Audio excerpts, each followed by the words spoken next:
Podcast. My name is Ben, your host, and today we have the integration lead from, and this is the debate, ladies and gentlemen. This is where we hand off to our guests today. Please, I would love if you could both introduce yourself, tell us the proper way to pronounce not only your full name, but also the project with which you are the integration lead. Absolutely.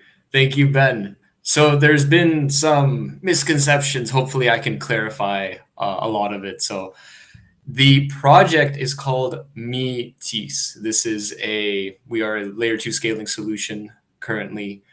We're planning on being much more in terms of more so related to the ecosystem and growth for that. We're positioning ourselves to target more so the Web 2 to Web 3 integrations.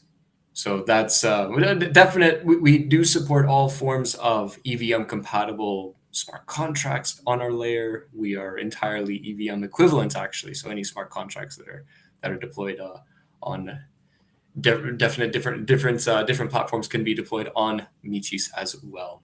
So I know that some people say Metis, Metis, the chain with the girl. So we got the girl right behind us, and so in this case, I'm going by Wikipedia's definition of, or at least the pronunciation guidelines. So it is Metis, and a good way to think about it is that there is a me in Metis. So bit of a slogan there. So hasn't really caught on, but. Who knows? Maybe this is the day. Maybe this is the day it catches on.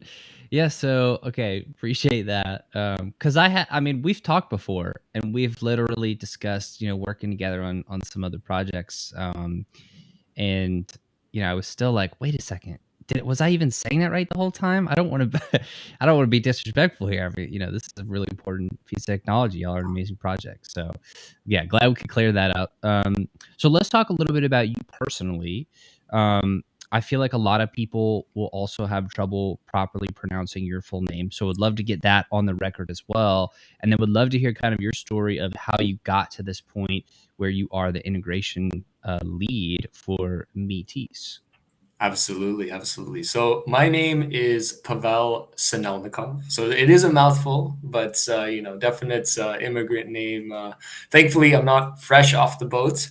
I've been basically based in Canada for a while now. So I don't even know. Yeah, a long time, over 20 years basically. So lost the accent, lost everything related to that, but I still got the look. In terms of how I got started, that's an interesting story. So I initially got hired as part of the ambassador program. So I was basically the person that manages a lot of the ambassadors, manages more so of the content that is put out.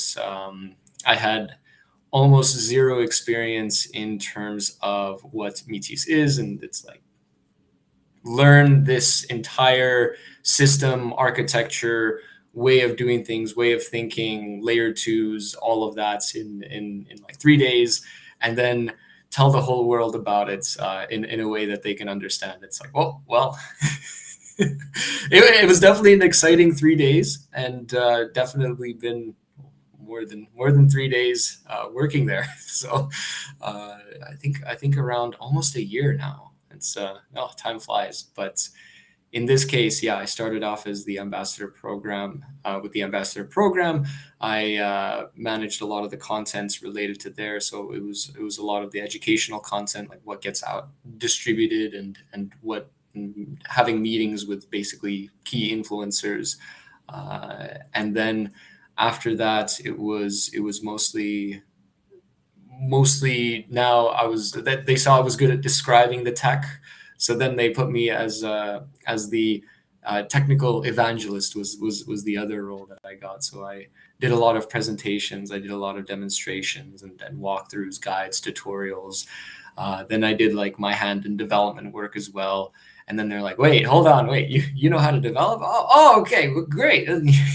You're in charge of integration. So after that was integrations lead. As soon as mainnet went live, it was tons of projects that were coming on board. It's like, well, how do I do it? And thankfully, my job, and actually the CTO and then the technical team that created this Metis in the first place, they did an excellent job where I basically, my job as an integration manager is super easy, super simple. It's like, here's the documentation, let me know if you have any questions. And 99% of the time, integration is so simple that no one even responds to the other message, and they're just integrated. So a lot of it is just a lot of what my job is to calm people down in terms of the actual costs for coming on board into a brand new network, and then to see that in fact we do things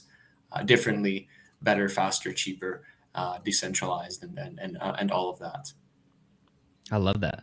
So let's talk a little bit about this grand, exciting, interesting thing of L2s and how that is.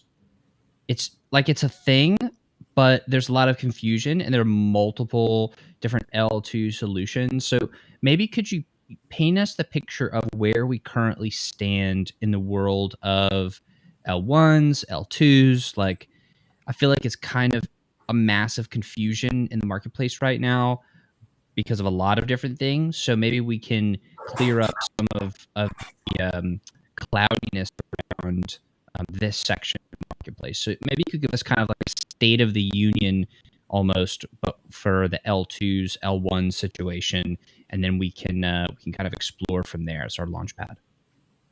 Absolutely. So in this case, representative of Metis, but not representative of the entire L2 and L1 space.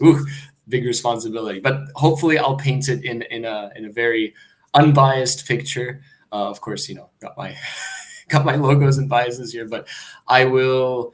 Let's start with, I guess, the L1, L2. Why specifically we do need L2s, and what L2s are meant to do in terms of the ecosystem. So the L1 system. So when we talk about layer ones, we talk about basically core protocols that have these. They utilize a consensus mechanism, whether it be proof of stake, proof of work, proof of authority. There's different types of these consensus mechanisms. Some are, and you deal with the blockchain trilemma. So there's more security, more decentralization, more scalability. And typically it's very, very difficult to do all three. So there is that, when you're building an L1, there often is that trade-off between scalability, security, and decentralization. What L2 is doing, and specifically layer 2s on Ethereum, is meant to make things scalable while still retaining the decentralization and the security of the L1 system that is being built on top of. So specifically, Metis is an optimistic rollup. So that is there's two types of rollups that are out there. There's zero knowledge rollups, so ZK rollups, but there's also optimistic rollups. There are differences for these different types of rollups. So there's the ZK rollups, which are basically, they do tons of mathematical proofs that guarantees that the transactions that are processed are in fact correct. So in this case, you do tons of these mathematical processes. You have these ZK snarks, and you generate these types of proofs. These proofs get posted, and they're ultra secure, and then they get posted to layer one, which essentially guarantees that security. So in this case, an optimistic rollup operates in a different way. It still has a form of proofs. So there is those proofs, but in the form of fraud proofs. And that's you typically don't generate those proofs until something goes wrong, or someone tries to attack the network. So in zero knowledge, it's by default, and in optimistic, it's only when things go wrong. So when it's not the optimistic case. In terms of the actual scalability, I don't want to go too much into the technical details because people are going to drop off. It's like, oh no, tech. But in basic terms, it's meant as this scalability improvement while still retaining the decentralization and the security of the network that the layer 2 is being built on top of. In this case, we're being built on top of Ethereum. So we're connected directly with the Ethereum network, and everything is based off of the security and the decentralization of the Ethereum network. And with this, so since we are basically hand in hand of Ethereum, there are specific improvements that are happening or going to happen with Ethereum that will actually increase the throughput of all layer 2s that are built on top of Ethereum. So it's not just, things are good, things are ultra scalable right now. We are live and everything's well, but things will be much more scalable in the future as well with the ETH 2.0 upgrades. So massive scalability improvements with sharding and the transition over to proof of stake. So specifically sharding, but yeah, that's in this case the State of the Union address. I can't speak too much about other layer ones. I know that they exist. They provide different consensus mechanisms. They provide different ways to do similar things that Ethereum does.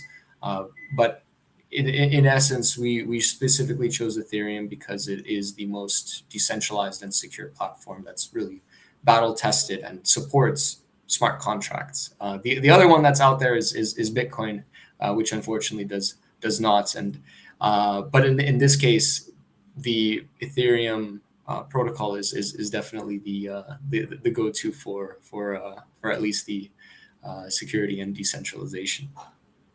So, okay, let's rewind a little bit. I want to talk about this idea of the optimistic rollups, and let's get techie to the point where I'm happy to go to the point where I sound dumb. I'm not scared of sounding dumb. Totally fine with that, so we can go to that point, and then I won't be able to ask another good follow-up question, so we can move on. But so let's kind of dive into the idea of an optimistic roll-up. If the idea is we're only needing to provide proofs, and I'm assuming that means proof of transactions or proof of just what happened in certain exchanges, only when it's necessary. So maybe you could break that down for us, of like what exactly is happening in an optimistic rollup. Like, why is that the method that y'all chose? Like, what's the tech behind it? Absolutely. And if you're left with feeling confused and everything, then I think that I haven't done a good enough job at explaining it. So hopefully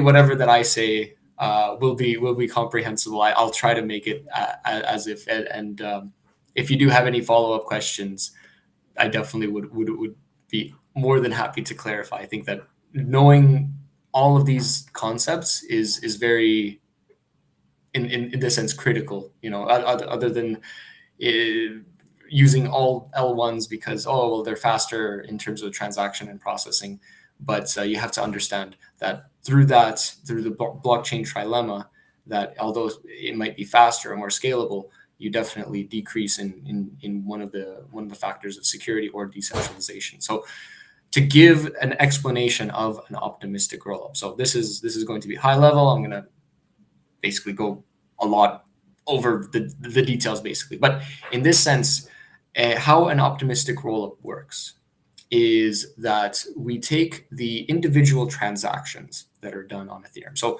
an Ethereum transaction now it's much lower since the market's down, but the actual transaction cost can range between a few dollars to tens of dollars to hundreds of dollars on Ethereum, and that is often so. Typically, how I would describe it is that one Ethereum transaction costs $40 and takes 10 minutes, 15 minutes to process. Of course, that's simplifying things, you can of course increase the gas price or to make it process even faster. But there's that's basically the essence or explanation. So that's just one Ethereum transaction. What we do, what all optimistic rollups and ZK rollups in a sense do, is that they take the individual transaction that is created on the network, on the layer 2. So let's say Metis, we're talking about Metis here. You take that individual transaction, that transaction will individually cost you around $2. Now, depending on the type of gas operations, depending on the computation operations, it can be a bit higher, but roughly at a baseline, each transaction will cost you roughly $2. So that transaction will be processed and instantaneously. Another transaction also processed instantaneously. So you have multiple transactions, 1, 2, 3, 4, and that'll cost you, $2 and be processed instantaneously. After those transactions get processed, a period of time comes by, or a period of it's a mix between a period of time as well as a period of transactions. They eventually get bundled up together into a single batch. So there's a batch of however much, 250 transactions that get bundled up together. Now there is a size restriction that is present in Ethereum transactions, but let's not complicate things. The batch then gets all posted, bundled up together, compressed. Only the data that's actually relevant for those transactions gets posted. You then have the transactions that led up to that bundle, and you also post the state, so the end result. So how I describe that is that, let's say you're doing math operations, right? Each transaction is just a number. So you do 1 + 1 + 1. So you bundle those together. You get 1 + 1 + 1, and then you get the end results, which is 3. So you have 1 + 1 + 1, and then equals 3. So you post the transactions that led up to the results that you have. So in this case, 1 + 1 + 1 equals 3. You post those 2 bits of data to the Ethereum network. The Ethereum network processes it, and that's it. That's basically the essence, is that you have the transactions that are all on chain. So in this case, it's secured by the Ethereum network because all of the transactions that are present within the batch that you posted are present on chain. They can be recomputed by anyone that pulls the data. And then later on, you can, and then you have that finalized state, which is in this case 3. And that is just how it works at a high level if nothing goes wrong. Now, that's why it's an optimistic role, is that it's simple if everything goes according to plan. So hold on, before we go into that, because we definitely need to go into that. That'll be fun. So when we're looking at, let's say we're looking at a transaction that has been, so it seems like we're batching transactions on an L2 and we're bundling them together and we get like the aggregate transaction, and then that is settled on Ethereum. So instead of having to do 50 individual or 250 individual ones that would each cost 40 gas a piece, we can just bundle that into one and just do one at $40 a piece, not 40 gas, $40 a piece. And so it makes a lot more sense because everybody's able to pitch in a little bit, and it's like amortizing the cost of the transaction amongst a bunch of different users. Okay, that makes sense. So when we look at the transaction on the Ethereum side, if we look at like, Etherscan or whatever scan thing we're using, would it then show in like the from and to section just like many, many, many, many, many more lines? Or like, how does that actually manifest itself on the Ethereum side? Are you just sending in like one transaction, or are you sending in one mega transaction that within it has the data of all the other transactions? Like, what does that actually look like? Yeah, that's correct. That's correct. And in terms of like the one transaction as like this mega transaction, so one transaction that contains all the data, and that's like posting an entire block to the Ethereum network as a single transaction. So that's how I imagine it. In terms of everything is present within the call data, so that's basically a place where you would be able to store all of the basically the how the operations that occurred. You would be able to track everything that happened within this the role. So as I said, with like the transactions that doing math, right? 1 + 1 + 1. So you have those individual operations, right? And it's not just 1 + 1.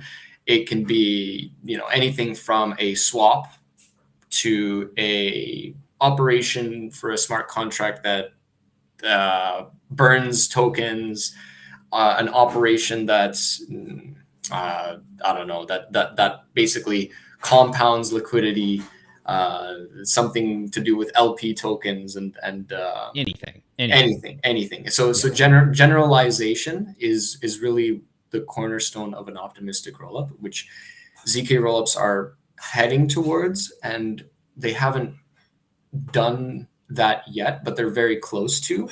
But it's still very experimental in terms of that. But optimistic rollups are basically their generalizable EVM computations. So anything that you can do in Ethereum, you can do with an optimistic rollup. Makes sense. Yeah. But essentially, yeah, big transaction, all of the data that's present in there, and then all of those operations and the resulting end state of those operations.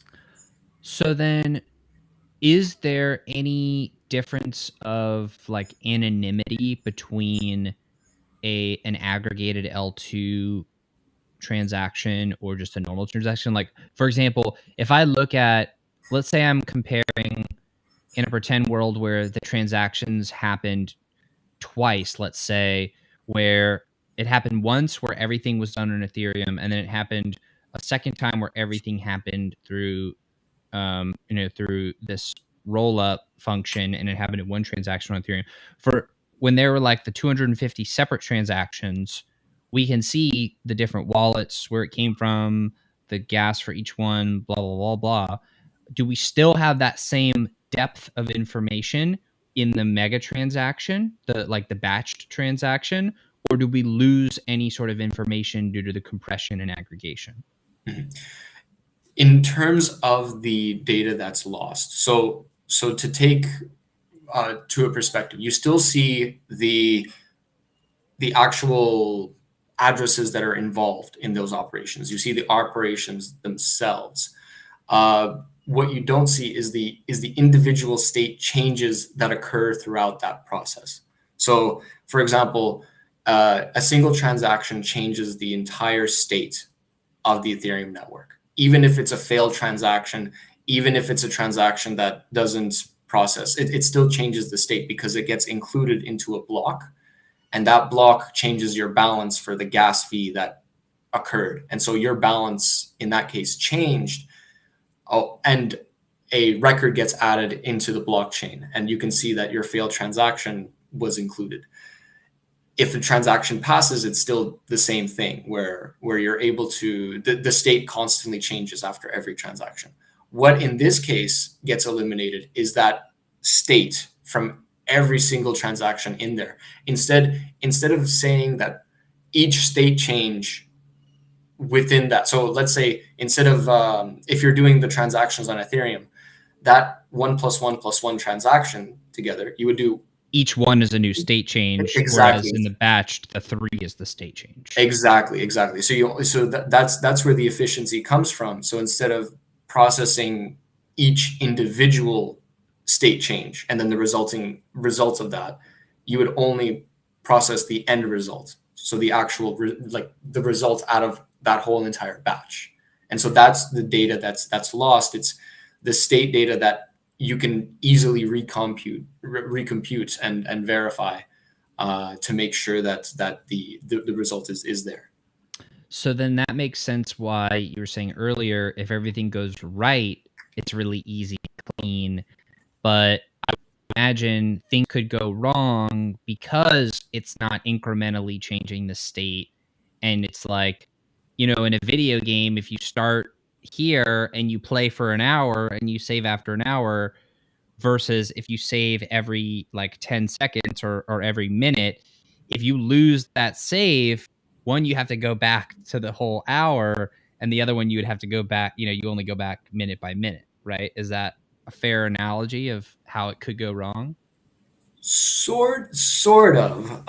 In terms of the actual processing, so how um, verification is very easy. It's not computationally intensive. So if you plug into your calculator like two big numbers, your computer doesn't think for hours and you get to that resulting number. It just knows that here's the resulting number that occurred between there. I guess in that case, I'm thinking about it more processing. Computationally batching, an optimistic role in my head. I think that analogy does have it. You wouldn't revert the state. So that's one of the things is that yes, you're saving it essentially an hour ahead of time, but it should never revert. That's the so all of the transactions that are posted in the batch are always correct. It's that state that gets passed with it that might be wrong, and that's where like the whole entire verifier process comes in, and the whole entire fraud proof system. But I guess you can say that that's the analogy where instead of saving every 5 seconds and then that's taking additional resources, you would save every hour. But in this case, you only, I don't know. The analogy starts breaking down because you would still technically have all of the data that you need to resume the save after that point, and it's kind of like, actually, here's a better analogy. Instead of saving like every millisecond, you would save every, I don't know, 5 minutes. So it doesn't really, but again, let's throw that analogy away. Might be a bad analogy in terms of like that description, because the data is never lost. It's always on chain, and the transactions that are put in there are never reverted. It's just the state that might be challenged or influenced, and that's where the sequencer comes in. And that's where, like, if someone were to do a bad thing, that's basically where they would do it. So is it that because we're not going incrementally from state to state, we're taking the large jump of changing the state to include all of the transactions? So we have the information on the transactions, but are you saying the state that we're then, if we're going from state A to state B, what's being challenged or what could get where the issues could happen is deciding where state A is or agreeing on what that state A is? It's the state B. That's where the challenge could be, because state A is easy to verify. Like that's kind of how the blockchain already secures with that. So what the hash of the previous block is. So okay, so we all know where we're starting from. Yes. Yeah. Okay. And so if it doesn't match that, then the whole thing just doesn't fit in. And that's more of just layer 1 security. Mm-hmm. Layer 2 is of course you need the correct hash, and it likely won't be accepted if that starting hash was incorrect. But it's the resulting root hash that is processed. That's where things would get challenged. So like it's the state transition from A to B. It's the B state that would be challenged. And why is that one challenged? If we have all the same information, we're just taking a faster path to get there. Why would that be challenged? Excellent question. Because you have to look into who does the calculating. And that's where, like, so who do you trust to calculate that resulting hash? Because, for example, I can have my calculator. I can say my calculator never makes errors or whatnot. And my calculator says 1 + 1 + 1 = 4. and then if there was no way to challenge that, then 1 + 1 + 1 = 4, and then people lose a lot of money. So you could essentially, whoever is posting that resulting state can manipulate it in a way that benefits them. And so the person who's saying what the resulting state is, are those not the nodes of the network who are supposed to be validating the network? No. So in this Okay. case, it's different. An optimistic rollup, and that's a lot of projects that are coming on board also have this that exact question, is that, well, how is the consensus being determined? How am I being secured? Like, is it proof of stake that you're running? Proof of work, proof of authority, like what? And it's none of those.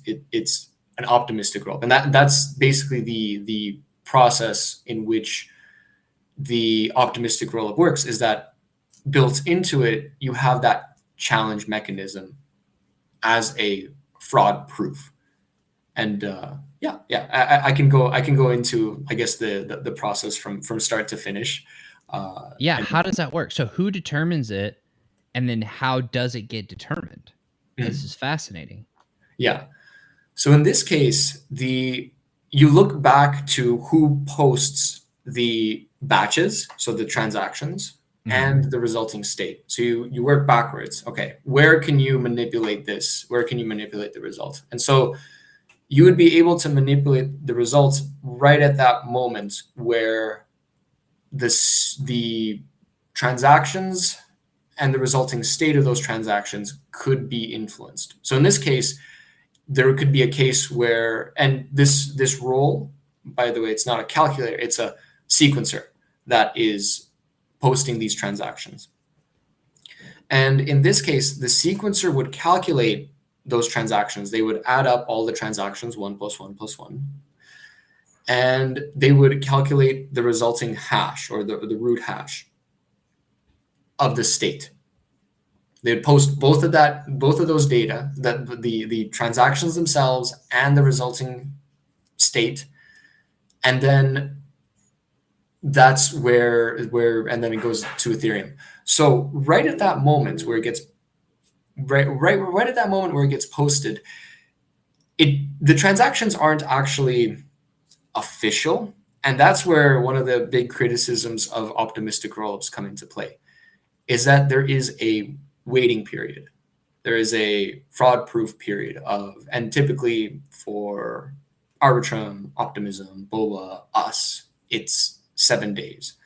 There's a 7-day waiting period before any transaction becomes official in this case. I mean, so if you do a legitimate transaction, it'll still process. It's the illegitimate transactions and the resulting states of those transactions that would be manipulated. So you're completely safe if you play by the book and you have, the resulting states, resulting transactions for everything involved in there. The actual where the manipulation occurs, that's basically where the 7-day waiting period is present.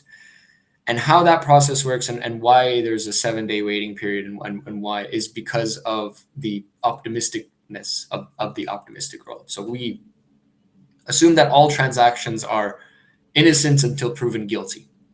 And we assume that the transactions that are posted by the sequencer, the resulting state of those transactions, will be correct.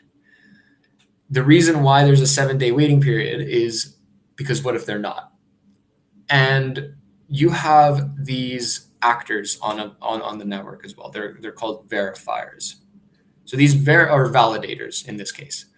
So these validators, verifiers, they, I guess, interchangeable, although some people might yell at me in terms of, oh, it's more accurate. So I'll say verifiers. Verifiers' duty, verifiers' network, the verifiers' role is to run their own local calculator.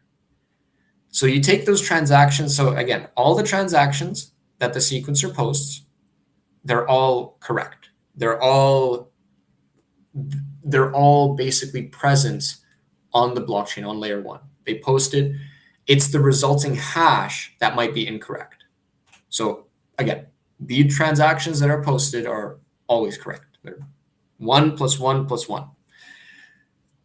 The resulting state of that also gets posted by the sequencer, and we assume that it's correct until a verifier comes in and says, no, that's not correct. So in this case, the verifier would look on their own calculators, on their own personal calculators that they're doing, and they would basically say, all right, 1 + 1 + 1, and then here's the resulting hash. Here's the resulting state root. And then they would compare. Is the resulting state root the same as the resulting state root that the sequencer has posted? If it matches, nothing happens. Everything's good. If it doesn't, then you go into the complexities of the fraud-proof process. And typically this process is done differently. Arbitrum does it a bit differently in terms of the actual validation. They break it up into pieces, and they basically like execute like one opcode that actually on chain, and then that reduces the fee. In an optimistic in optimism or optimism version, we're a hard fork off of Optimism. So Metis is actually a hard fork off of the optimistic. So the created by the Optimism team. So we are the hard fork of that. So there's a different type of mechanism. In this case, there isn't that calculation to half everything and then run a single opcode on the chain in order to verify that the fraud proof.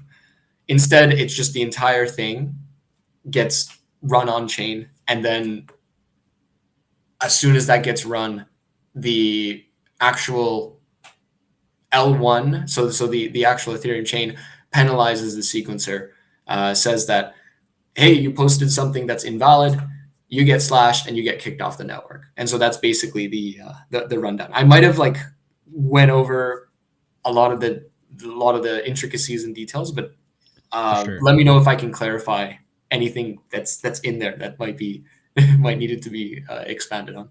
So what happens when you move from, like, what happens when the new hash in state B, agreement state A, state B, that hash, which is the one where the error could occur, that would be challenged. What happens if there is an error and it is now on the L1, but then more transactions are coming in because they need to, because it's an ongoing network, and then they're trying to like build, we're because it's we're all trying to build then with something that's still being challenged. Like, how does that actually work? How do we continue on doing what we need to be doing while still being like, hey, wait, there's something here that might be fishy? Yeah, that's a great question. So in this case, if there is an invalid state at any point, so again, the resulting state is still the transactions that are present within each of those bundles that were posted previously are still valid. So all of those bundles are still valid. It's the resulting state of those bundles that may be invalid. So if something is built on top of, let's say there's an error right here, and it's like three blocks have passed, and the resulting was an error.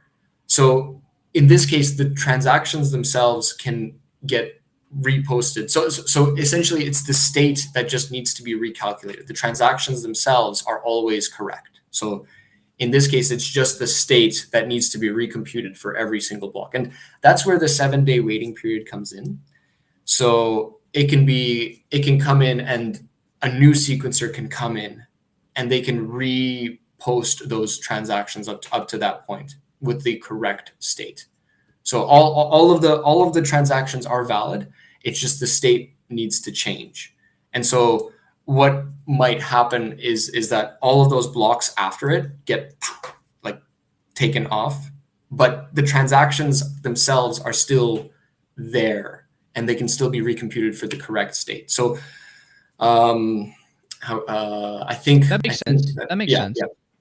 Could there be a scenario where in that 7-day fraud proof period, so transactions are always there, we basically just need to like this is not a word, but like re-blockchainify them, and it's like we're replacing it with just going down a new path based on correcting the old one and the fat out of the old one. And so in that shift so now we have like path A, which we figured out was wrong, and now we have path B, which is correct. Could there be an attack there on the new path as it's being like recompiled in that 7-day period in one of the blocks that is not the original one they were looking at, but the new ones where somebody could come in and try to alter something there? Yeah, yeah, and in this case, so you're absolutely right. There could be another sequencer who comes in, tries to repost all of the transactions, and they themselves could be malicious in that case, and then they get slashed, and then there's like a continuous. Oh, then it happens again. Yeah. So so as soon as that process happens, it again, all the transactions are still on chain. It can still be recomputed in a way that you have the resulting state. So you would be essentially running through the transactions. You wouldn't care about the state root again. So like the state root it's important in terms of the making sure that the whole consensus mechanism works. So the state root itself is saying that here's the correct state, and I, as a sequencer, attest that this is the correct state. But it's essentially that attestation by the sequencer. So if that attestation is ever wrong, the sequencer gets punished. And so it's meant to. So since the transactions themselves are still on chain, we wouldn't really care about the state that is result because we already proved that the sequencer is malicious. So then all we need to do is run through all of the transactions that are present that the sequencer has previously posted, because those transactions can't be altered. So we can come in and basically recompute everything that occurred up to that point. And then after that, if I decide to post another fraudulent state root, then another sequencer takes my place and reposts that. And if that sequencer comes in and does something, then again, that whole process occurs again. So that's since everything is on chain, that's why when we say it's secured by Ethereum, it's secured through the decentralization, and then the security of it's utilizing the decentralization and security of the Ethereum network. The reason why we say it is because everything is on chain. Everything can be recomputed, and nothing has to be trusted in that realm of, just trust that I post the correct state. Well, I don't. I can just recompute it up to that point. So the actual transactions being accurate, that's the holy grail. That's what we have to protect.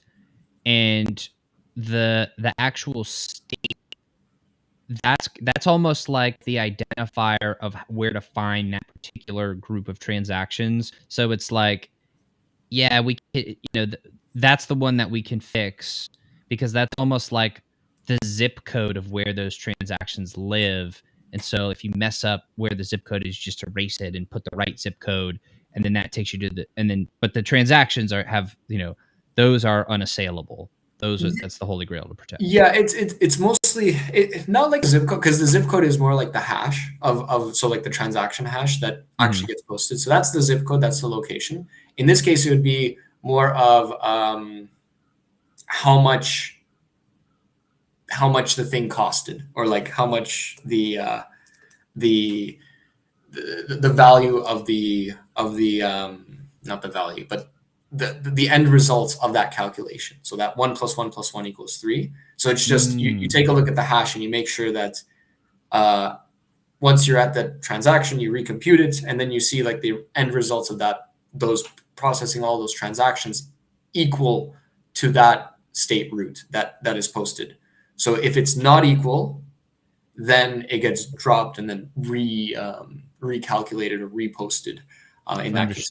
Now, just to clarify, so the settlement, so what does this affect in a large part?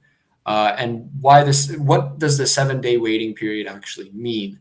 All the transactions aren't actually processed on layer 1. It's still processed by the layer 2 that it's running on. So all of these transactions, so it's secured by Ethereum. It's not actually run on Ethereum. It's the way that I would describe it is that if we used Ethereum as its own, kind of how projects use an ERC20 token, and then it's like they call it their own blockchain, but it's actually Ethereum that's running the ERC20 token, and it's Ethereum securing the transactions from that token.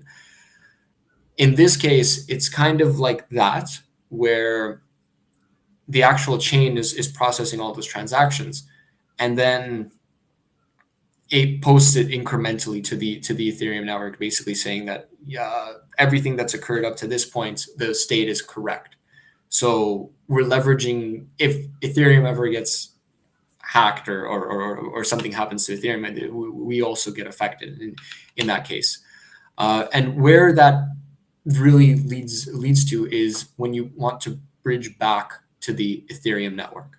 So that's where the actual 7-day waiting period comes into play, and that's where a lot of the complaints are, is that as soon as people use the actual bridge, they have to wait 7 days basically for those transactions to resolve. So they have to wait, if they want to withdraw their $5,000 or whatnot from the Metis network, they have to wait the full 7 days before they retrieve it. After 7 days, I mean, the transactions could be invalid. If no verifier posts a fraud proof and it is like a fraudulent transaction, then that's pretty bad, because then it was like it was a network attack. But after that 7 days, it's basically just fair game. So anyone can make that withdrawal after 7 days. So that's basically the idea, is that the only time where you actually notice the 7-day waiting period is when you want to withdraw. And in this case, there's ways that you can use and there's ways that you can leverage the security of the network. You can run a local verifier, and there's ways that you can essentially, you can run a service. You can do like a fast withdrawal service, and in this case, you have other bridge providers that are on Metis currently, like Seller, for example. Seller you're able to make that withdrawal from our network, so Metis, to Ethereum in roughly 15 minutes or maybe an hour. Well, but it's not 7 days, right? The reason being is because they have their own type of resolution. They have their own separate, basically, chain for resolution on all of that. So they process that. Whatever that we provide them, they would basically calculate and make sure that everything is valid. So they would run their own verifier. And then after making sure that everything is valid up to that point, they can basically say, I'm taking on the risk of taking the amount of money that's given to me on Metis, and I'm taking the risk to myself, and then I'm giving them the money to withdraw to Ethereum. That makes sense. So yeah, it's essentially that's so even though there is that 7-day waiting period, it can still be maneuvered. You don't have to feel it. There are options. Yeah, you don't exactly. There are other options out there. Now, this might be a bit complicated when dealing with things like NFT bridges. You still have to wait that full 7 days. There's no equivalent process for. I guess there might be if the NFT bridge is run as like a permissioned system. So if I trust you that you're going to hold my NFT collection, and then like you would have full access to my it gets a bit like custodial, but there are ways to get around certain limitations, like the 7-day waiting period, which is probably the biggest one that's out there. So really that's only an issue if you want to go back to L1. And then that begs the question, and this is what I'm waiting for and I'm excited for, why can't we just live on L2? Like, why do we ever have to go back to L1? I don't wanna. Let me let me just live on L2, please. Yeah, yeah, and this was expressed by Vitalik as well. He in a lot of the operations are going to be very expensive, and they are already very expensive on Ethereum itself. And the future looks like a lot of the operations are going to be held in the L2 space. So this is where finally you can leverage and utilize blockchain and the security decentralization of Ethereum without suffering the cost and the scalability impacts that it has. And it's the limitations that, you know, the 12-second block times, the cost, basically the restrictions in the block size as well. So there's, I mean, we're feeling those restrictions as well in terms of like the actual data that's being posted. You know, you can only post so much that the network allows, but in this case, it's Ethereum, but more scalable and cheaper, and basically that's what L2s are, and that's exactly why adoption to L2s is definitely the next step forward. There is, you know, there's still a lot of applications that are built on top of Ethereum, and Ethereum is, you know, you have like these big NFT marketplaces, OpenSea, you have Rarible, and then you have tons of other applications like for DeFi, you know, Compound, Yearn, and you have basically Uniswap and but incrementally Aave as well. So you see like all of these DeFi protocols, they're starting to adapt, and through their governance processes, which they have, they're already going on to different chains as well, seeing the scalability improvements and how it's providing a more usable experience. In terms of, and then when there's well, adoption is already taking into effect, and because, you know, there's for advertising an L2, it's cheaper, faster, and still decentralized and secure. So that's and then, you know, people hear that, it's like, oh well, marketing is already done. It's like cheaper, faster, but still on Ethereum. Yeah, I'm in.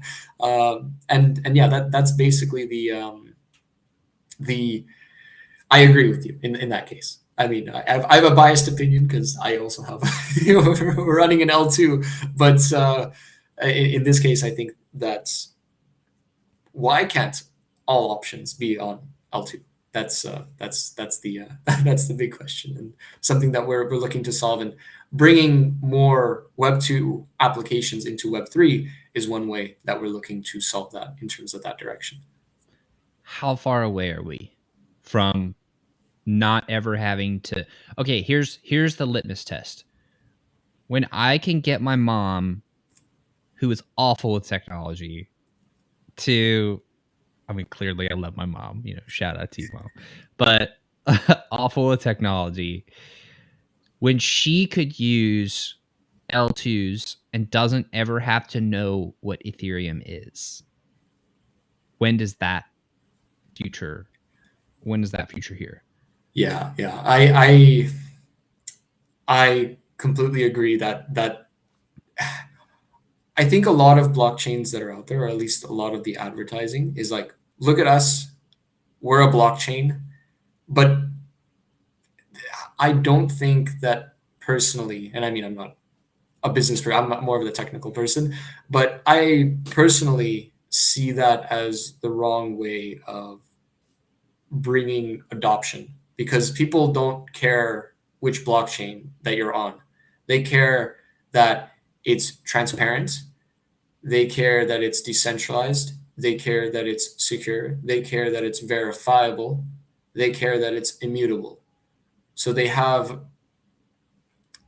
the use cases for blockchain is that it's now, of course, there's privacy protocols, and of course there's different types of, when I say transparent, when I say verifiable, when I say immutable, that's what we provide in the space. And of course, we're partnering with privacy protocols, so sometimes that transparency might be but transparent in the way that I know a thing that you've done.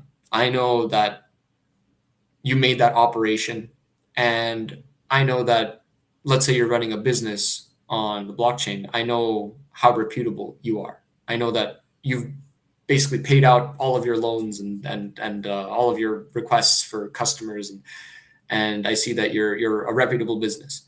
I see that you aren't able to come in and influence these decisions because you yourself don't have access to that to change the blockchain. You don't. It's immutable and it's verifiable. I can come in and I can see all of those transactions that you've done are correct, and that you are trustworthy because I'm able to come in and check at any point at any time. And so that's I guess where blockchain would come in as a use case. But to your point on bringing in the moms, the grandmas, the grandpas, and more so the people that are completely against crypto because it's new or something, irrational fear of something.